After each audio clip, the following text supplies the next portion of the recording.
एक बार एक प्रोफेसर साहब ने अपने बेटे को उदास देखा तो उसका कारण पूछा।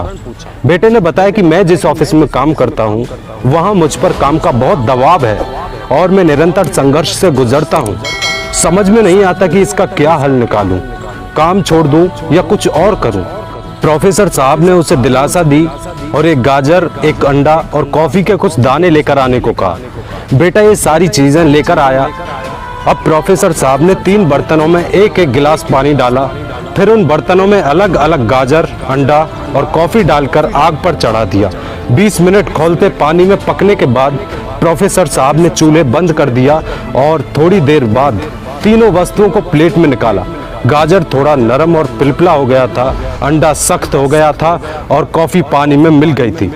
प्रोफेसर साहब ने कहा, देखो किसी भी कठिन परिस्थिति में हम इन्हीं 3 प्रकार के हो जाते हैं। अब तुम्हें यह तय करना है कि तुम्हें क्या बनना है। बेटे को कुछ समझ नहीं आया तो आगे प्रोफेसर साहब ने कहा, यह गाजर सख्त था लेकिन विषम परिस्थितियों ने इसे पिलपिला यानी ढीला कर दिया। लेकिन अंडे ने कठिन परिस्थितियों का सामना करते हुए स्वयं को अंदर से कठोर बना लिया। वहीं कठोर कॉफी के टुकड़े अपना अस्तित्व भी समाप्त कर चुके हैं और वो पानी में पूरी तरह मिल गए हैं। प्रोफेसर साहब ने आगे कहा, कई लोग गाजर की तरह होते हैं जो शुरू में तो सख्त होते हैं लेकिन परिस्थितियों के अनुसार अपने सिद्धांतों से समझौता कर नरम हो जाते हैं और कोई भी उनको आसानी से तोड़ सकता है। कुछ लोग अंडे की तरह हो जाते हैं जिनको विषम परिस्थितियां अंदर से और कठोर बना देती हैं।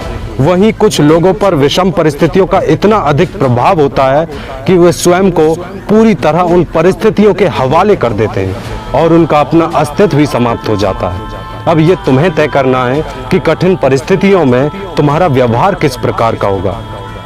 एक बार देश के पूर्व राष्ट्रपति डॉक्टर राजेंद्र प्रसाद ने कहा था कि कठिन समय जीवन का अंग है जिस पर हमारा कोई नियंत्रण नहीं है, परंतु हमारा नियंत्रण स्वयं पर तो है।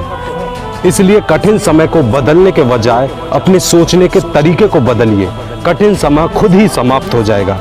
यदि उनकी इस बात को हम अपने जीवन में उतारने का प्रयास करें तो हमें अपने जीवन में एक नई अनुभूति की प्राप्ति होगी।